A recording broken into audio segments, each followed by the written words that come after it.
అందరికీ నమస్కారం అండి. స్వాగతం సుస్వాగతం మన ఛానల్కి. ఈరోజు వీడియోలో 2025 సంవత్సరము జూలై 10వ తేదీ గురువారం రోజున గురు పౌర్ణమి సందర్భంగా గురుబలం కోసము అసలు శనగల మాలని ఎలా చేసుకోవాలి, అసలు మాలలో ఎన్ని శనగలు ఉండాలి, పూజ పూర్తయిన తర్వాత ఈ మాలను ఏమి చేయాలి, అలాగే అసలు ఈ మాలను సమర్పించడం వలన కలిగేటువంటి ప్రయోజనాలు ఏమిటి, అసలు ఎవరికి వెయ్యాలి, ఎప్పుడు వేసుకోవాలి, ఇలా ప్రతి ఒక్కదాని గురించి ఇప్పుడు ఈ వీడియోలో తెలుసుకుందాము. వీడియోని స్కిప్ చేయకుండా చూడడానికి ప్రయత్నం చేయండి. ముఖ్యంగా గురు పౌర్ణమికి మనకి గురుబలం పెరగడం కోసము తప్పనిసరిగా కావాల్సినది శనగలు అండి. వీటిని కొమ్ము శనగలు అంటారు. ఎవరైతే అప్పుల బాధలతోటి ఇబ్బంది పడుతూ ఉంటారో, వ్యాపార ఆర్థిక ఇబ్బందులతో ఉన్నారో, ఉద్యోగం లేక ఇబ్బంది పడుతూ ఉంటారో, లేదా ఉద్యోగం ఉన్నా కానీ వారికి ఉద్యోగంలో ఉన్నత స్థితి లేక ఇబ్బంది పడుతూ ఉంటే, వివాహ విషయంలో ఇబ్బంది పడుతూ ఉన్నా, జాతకం ప్రకారము వారికి జాతకంలో ఏదైనా గురుబల దోషం అనేది ఉన్నవారైనా కానీ తప్పకుండా అలాంటి వారు అందరూ ఈ శనగల మాలను తయారు చేసుకొని ఈ గురు పౌర్ణమి రోజు నాడు గురుదేవులకి సమర్పించడం వలన చాలా మంచి ఫలితాలు అనేది పొందవచ్చు. అయితే ఇప్పుడు ఈ శనగల మాలని ఎలా తయారు చేసుకోవాలో చూద్దాము. ఇవి కొమ్ము శనగలండి, బ్రౌన్ కలర్లో ఉంటాయి. ఈ శనగలని తీసుకొని చక్కగా ముందు రోజు మంచినీటితో వీటిని శుభ్రం చేసుకొని మంచినీటిలో వీటిని నానబెట్టుకొని ఉంచుకోవాలి. ముందు రోజే నానబెట్టుకోవాలండి. ముందుగా నానబెట్టుకొని ఉంచుకునేటువంటి శనగలను మరుసటి రోజు వాటిలో ఉన్నటువంటి నీరు అంతా తీసేసి ఆ శనగలను ఒక వస్త్రం మీద కానీ లేదా ఒక పేపర్ మీద కానీ వేసి వాటిలో ఉన్నటువంటి తడి అంతా పోయేలాగా చూసుకొని ఆ శనగలని సిద్ధం చేసుకోవాలి.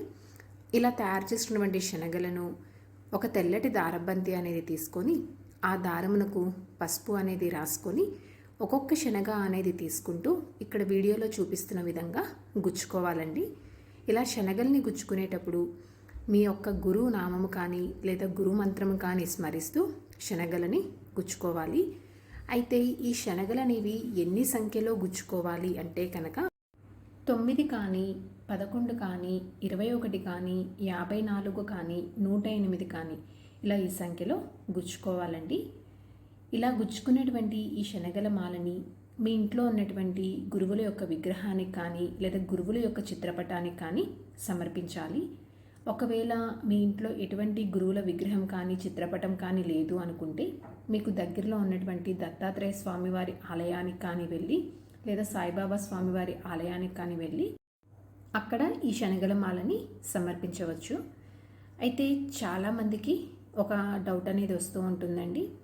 ఇలా తయారు చేసినటువంటి శనగల మాలని పూజ అయిన అనంతరము ఏమి చేయాలి అనేటువంటి సందేహం వస్తూ ఉంటుంది. మీరు ఇలా తయారు చేసుకొని గురువుల యొక్క విగ్రహాలకు కానీ లేదా చిత్రపటాలకు కానీ వేసినటువంటి ఈ శనగల మాలని పూజ అనంతరము అంటే పీఠం అది అంతా మీరు ఒకవేళ పీఠం పెట్టుకొని ఏర్పాటు చేసుకొని పూజ చేసుకొని ఉంటే పీఠంని కదిలించిన తర్వాత ఈ మాలని తీసుకొని మీరు స్వామివారి యొక్క ప్రసాదంగా స్వీకరించవచ్చండి.